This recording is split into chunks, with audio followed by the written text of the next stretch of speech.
আবু উবাইদা ইবনুল জাররাহ খালিদ বিন ওয়ালিদকে ডেকে ডেকে বলে, আপনি যে যুদ্ধ করবেন তাহলে আপনি একটা কাজ করেন, আপনার সাথে 59 জন নিয়ে যান। কয়জন? 1000-এর মোকাবেলায় একজন। কয়জন? সুবহানাল্লাহ, জোরে কোন না।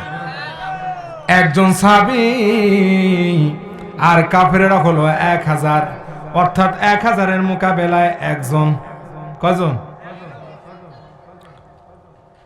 তো যুদ্ধ শুরু হয়ে গেছে, সকাল থেকে যুদ্ধ হয়েছে, তুমুল যুদ্ধ, ইয়ামুকের ময়দান।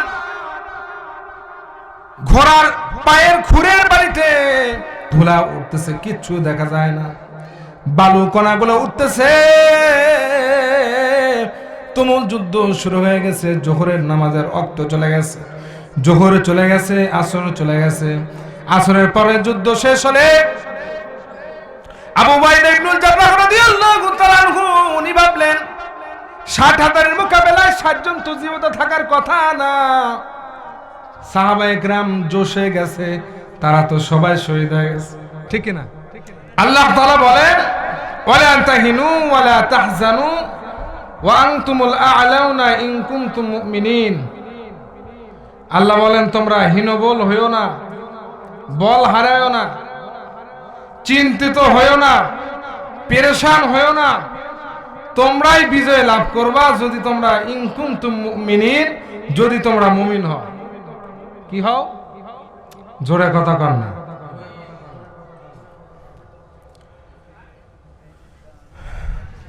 এবং রাসূলুল্লাহ সাল্লাল্লাহু আলাইহি ওয়াসাল্লাম হাদিসে পাকের মধ্যে বলেছেন,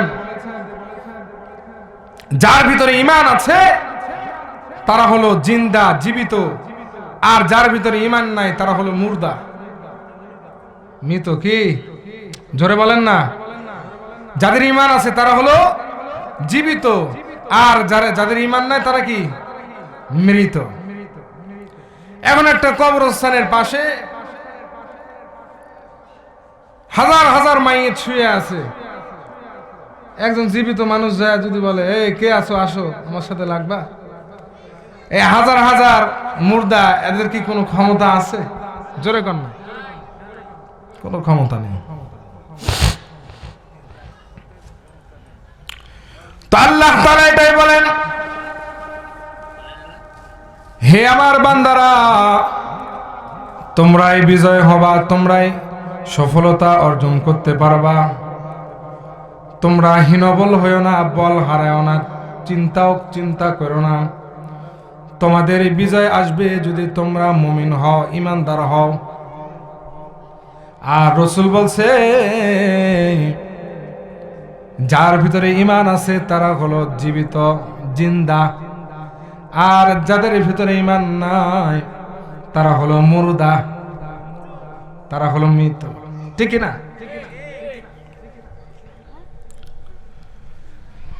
এজন্য একজন ঈমানদারের অনেক দাম। বদরের সাহাবী ছিল শুধু 313 জন, কিন্তু কাফেরেরা ছিল হাজার হাজার। এরপরও বদরের যুদ্ধে সাহাবায়ে কেরামের বিজয় আসছে, সুবহানাল্লাহ। কারণ আল্লাহর রাসূলের কথা অনুযায়ী তারা হলো জীবিত, তারা জিন্দা, ঠিক না?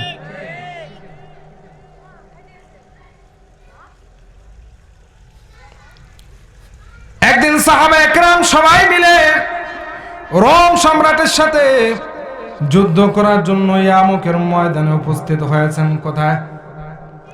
জোরে বলেন না। ইয়ামুকের ময়দান। রোম সম্রাটের রাজ দরবারের সাথে, রোম সম্রাটের সাথে যুদ্ধ হবে। ওইখানে সেনাপতি হলো আবু উবাইদা ইবনুল জাররাহ রাদিয়াল্লাহু তাআলা। যুদ্ধ যেদিন শুরু হবে, রোম সম্রাটের রাজা গোয়েন্দা পাঠায় দিয়েছে যে একটু দেখে আসো তাদের প্রস্তুতি কতটুকু, মুসলমানেরা যে আমাদের সাথে যুদ্ধ করবে তাদের প্রস্তুতি কতটুকু একটু দেখে আসো। গোয়েন্দা পাঠায় দিয়েছে। গোয়েন্দা পাঠায় দিলে। কাফেররা তো মুসলমানদের ইবাদতের খবর জানে না। গোয়েন্দা কাফেররা আসে,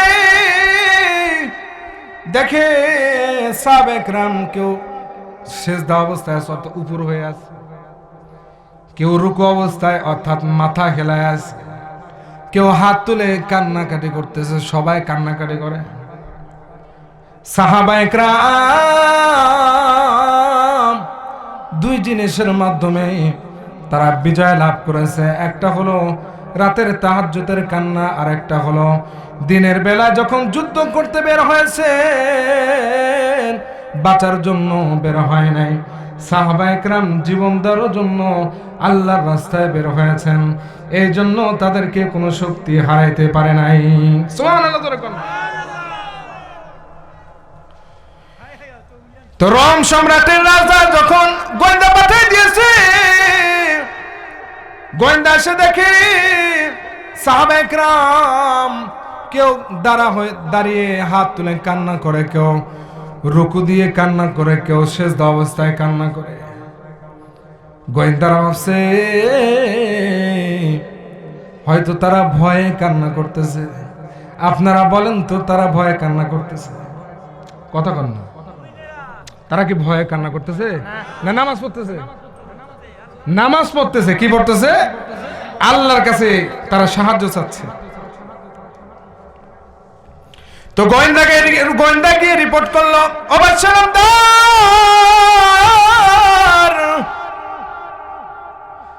মুসলমানের তো আগে কান্না শুরু করছে, তা আপনি একটা কাজ করেন, 60,000 সৈন্য পাঠায় দেন, তাদেরকে একটা দাবরানি দিয়ে আসো। কি দিয়ে আসো? একটু দাবরানি দিয়ে আসো, একটু ভয় দেখে আসেন, জীবনে আর কোনোদিন রোম সম্রাটের সাথে যুদ্ধ করার জন্য আসবে না। তো পরের দিন 60,000 সৈন্য নিয়ে রোম সম্রাট থেকে যখন তারা চলে আসছে, এসে মুসলমানদেরকে তারা ভৎসনা দিচ্ছে।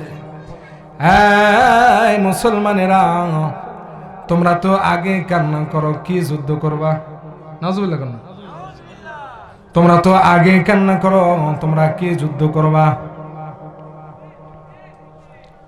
এই তো আসো, তোমরা বলে মারা গেলে তোমরা যদি শহীদ হলে বলে জান্নাতি, আসো তোমাদেরকে জান্নাতে পাঠাই। মুসলমানদেরকে ছোট করে কথা বলতেছে। কি করে? জোরে কর না। মুসলমানদেরকে ছোট করে কথা বলতেছে। এটা আর আবু উবাইদা ইবনুল জাররাহ রাদিয়াল্লাহু তাআলা আনহুর সহ্য হয় নাই। বড় একজন সাহাবী বলল, এই তোমরা এমন ভাবে তোমরা চিল্লায়ো না, আমরা তোমাদের সাথে যুদ্ধ করার জন্য প্রস্তুত। আল্লাহু আকবার বলেন। তো সাহাবা একরামদেরকে এখানে এমন কে আছো যে একজন এই 60,000-এর বিরুদ্ধে লড়বা? সুবহানাল্লাহ।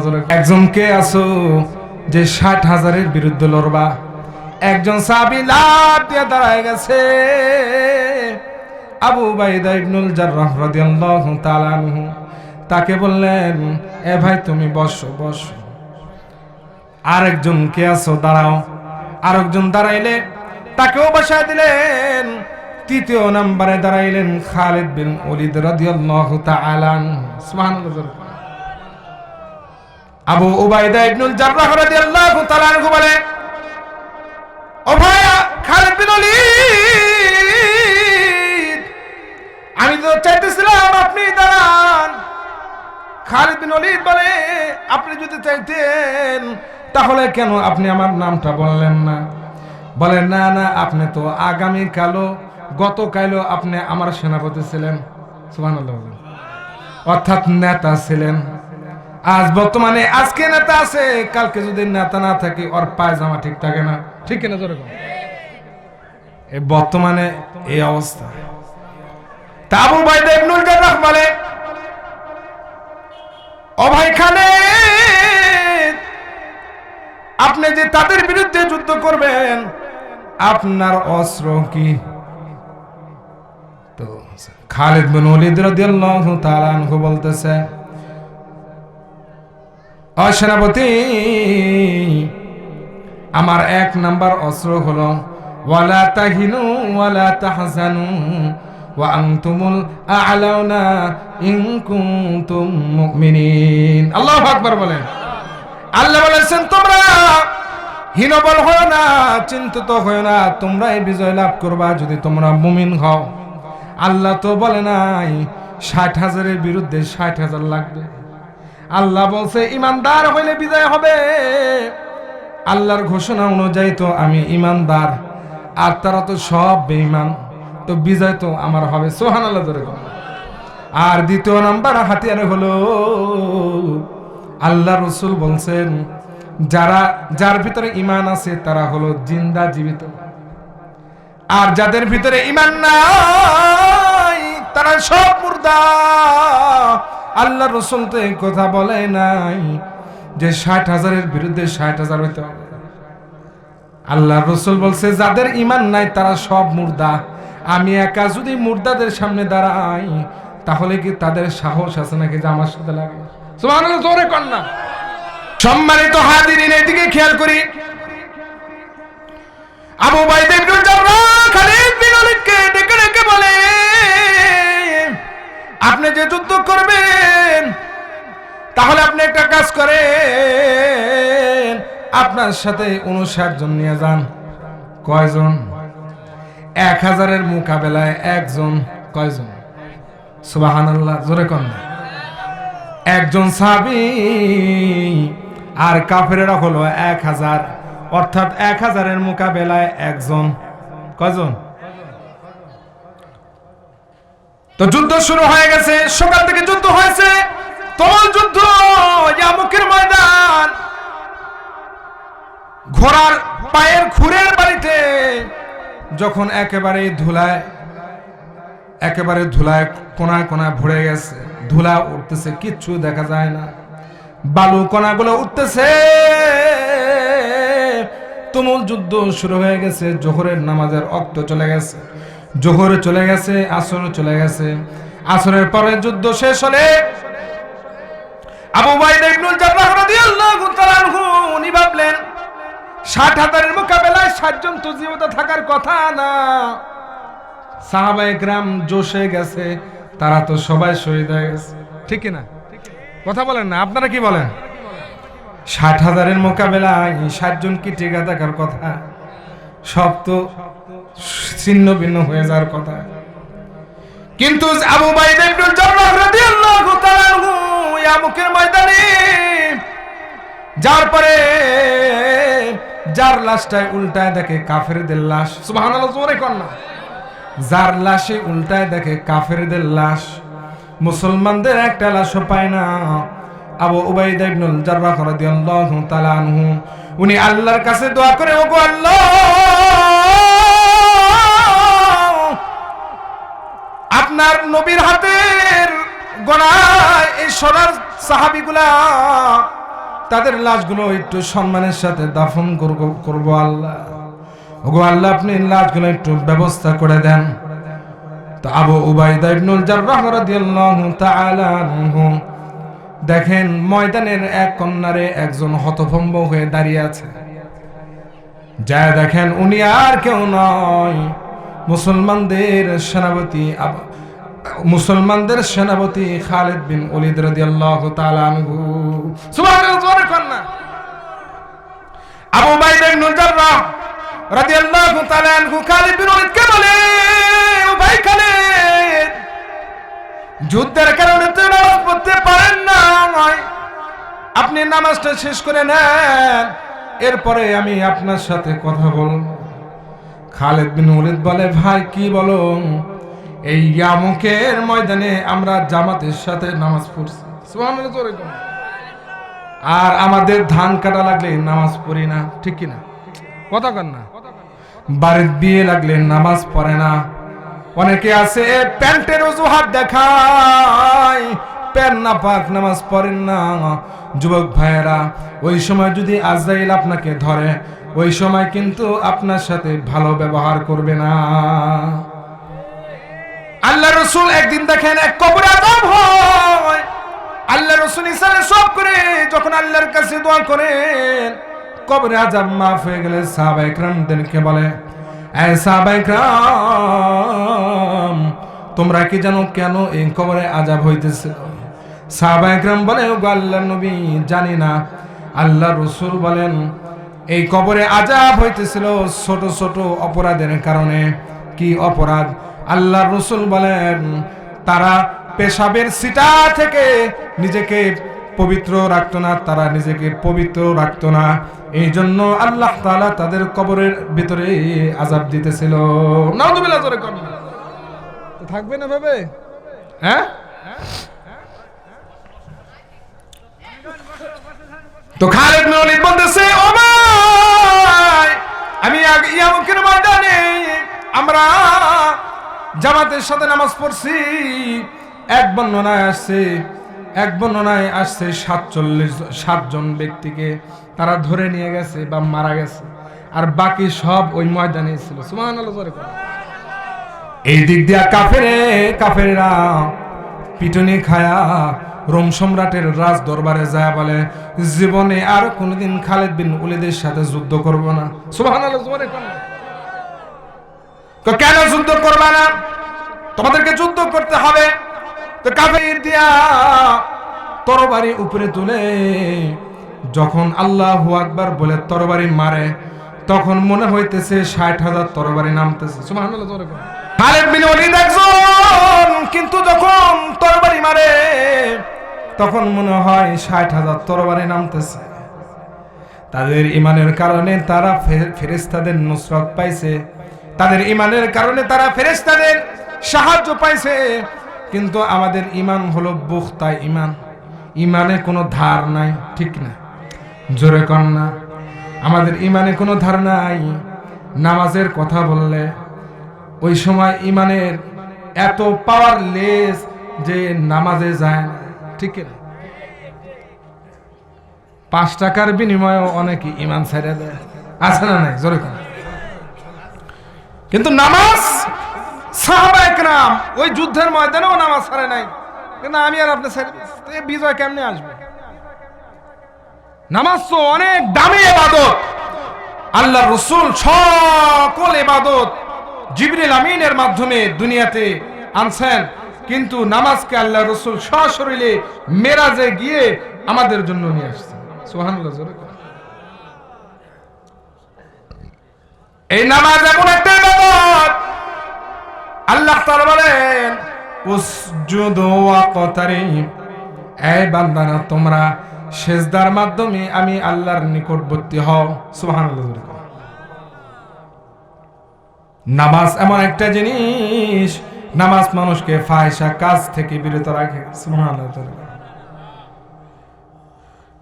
এবং আল্লাহর রাসূল বলেন, আমি তো নিজে সশরীরে মেরাজ করছি, কিন্তু আমার উম্মতের মেরাজ হলো নামাজ। as-salatu mi'rajul mu'minin, কেউ যদি নামাজ আদায় করে রে, তাহলে আল্লাহ তাআলার সাথে সাক্ষাৎ হয়ে যায়। সুবহানাল্লাহ, জোরে কোন না। আল্লাহ তাআলার সাথে সাক্ষাৎ হয়ে যায়।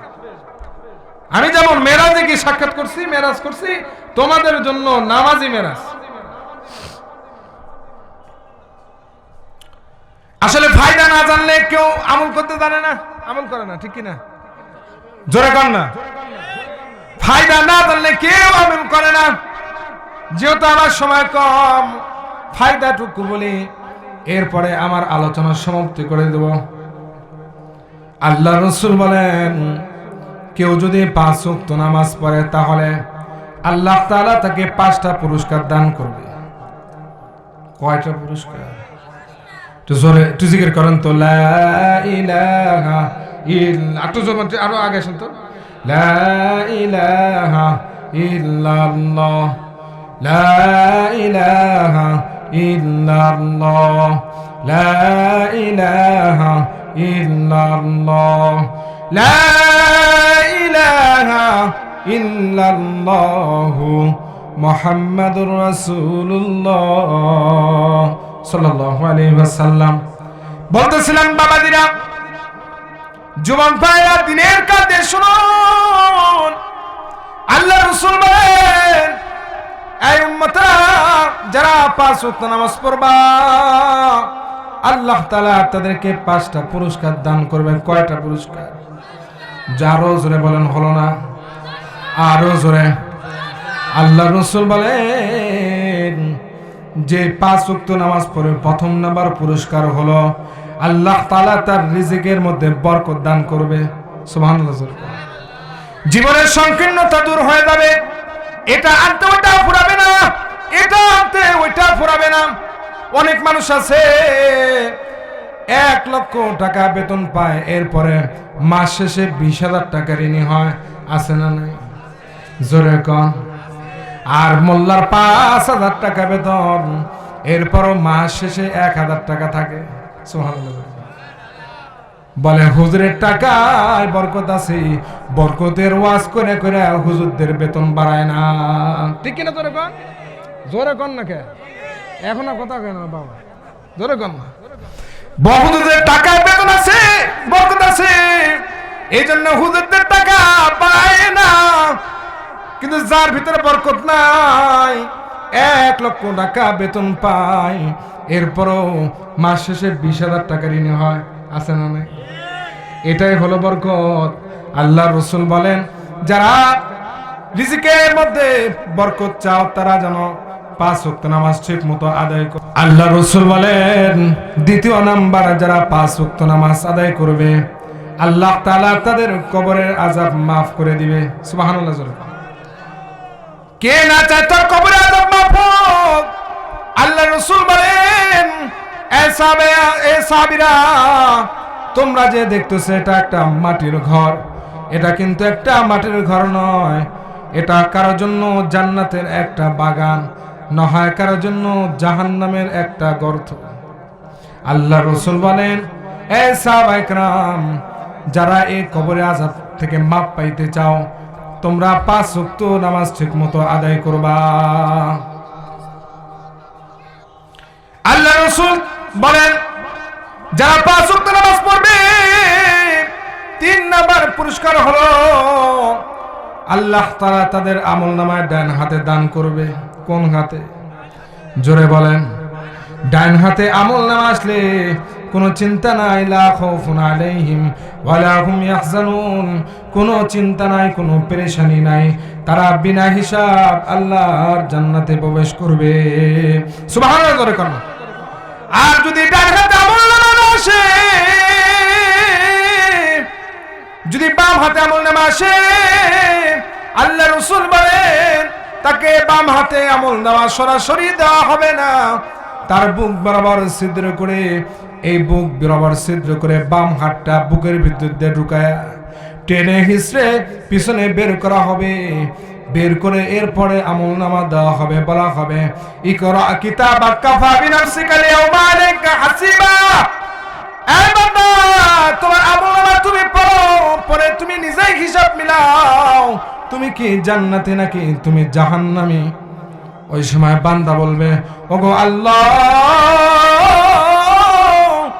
আমলনামা তো পিছনে কেমনে পড়বো?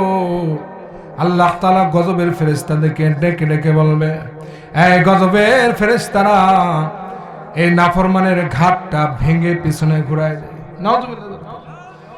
এই মুসিবতে আল্লাহ রাসূল বলেন যারা এই মুসিবত থেকে বাঁচতে চাও তোমরা 5 ওয়াক্ত নামাজ ঠিকমতো আদায় করবা।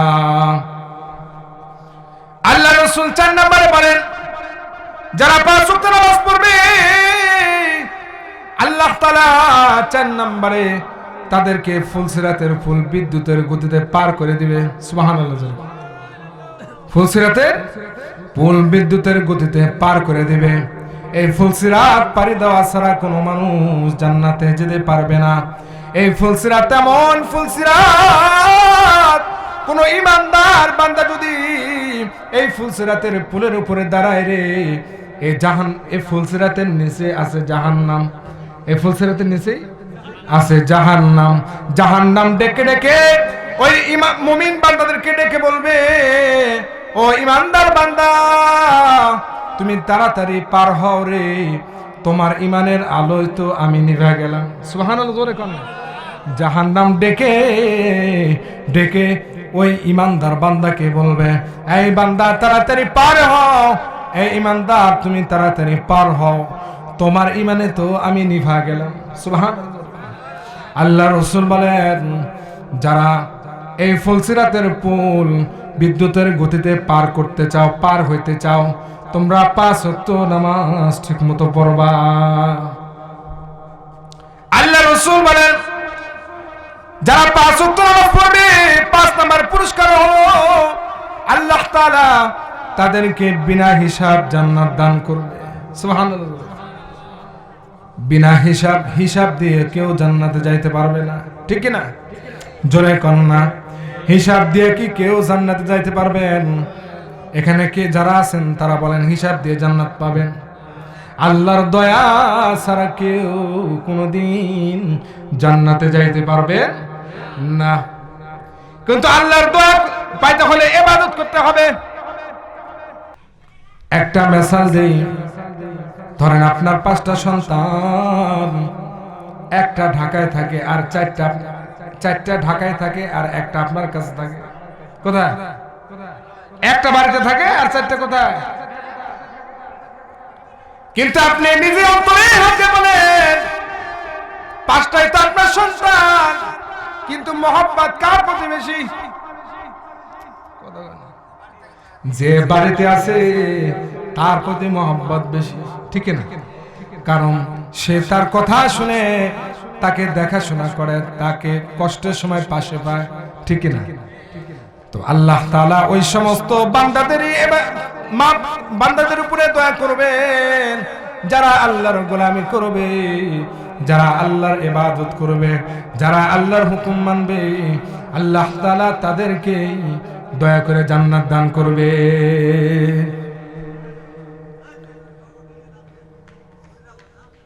কিন্তু জাহান্নামে যখন জাহান্নামীরা যাবে, তারা 2টা কারণে জাহান্নামে যাবে। কয়টা কারণ? কথা কন না, আর জোরে কন। তারা 2টা কারণে জাহান্নামে যাবে। 1 নাম্বার হলো লাম নাকু মিনাল মুসাল্লিন, 2 নাম্বার হলো ওয়ালাম নাকু নুতি'মুল মিসকিন। জান্নাতীরা জাহান্নামীদেরকে ডেকে ডেকে বলবে, এই ভাই, তুমি যে মসজিদে নামাজ পড়তা আমিও তো ওই মসজিদে নামাজ পড়তাম, তুমি যে এলাকায় ছিলা আমিও তো এলাকায় ছিলাম, তুমি যে পুষ্করিণীর মাছ খাইতা আমিও তো ওই পুষ্করিণীর মাছ খাইছি, তুমি যে এলাকায় ছিলা আমিও তো এলাকায় ছিলাম, কিন্তু তুমি জাহান্নামে আর আমি জান্নাতে আসছে, এটার কারণ কি?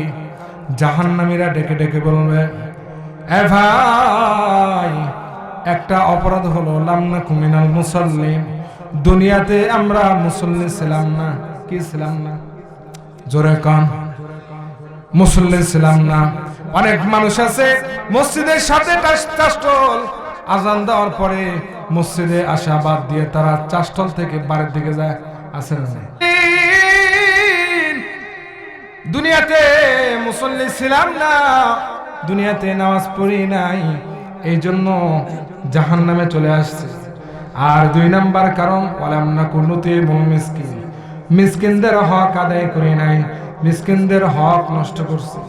বাড়ির পাশে মিসকিন ছিল, তারা না খেয়ে ঘুমাইছে, কিন্তু আমি খেয়ে এসি রুমে ঘুমাইছিলাম, তাদের হক আদায় করি নাই আকস্মিকভাবে। হাত্তা আতানাল ইয়াকিন, আকস্মিকভাবে মৃত্যু হয়ে গেছে আর জাহান্নামের মধ্যে চলে আসছি।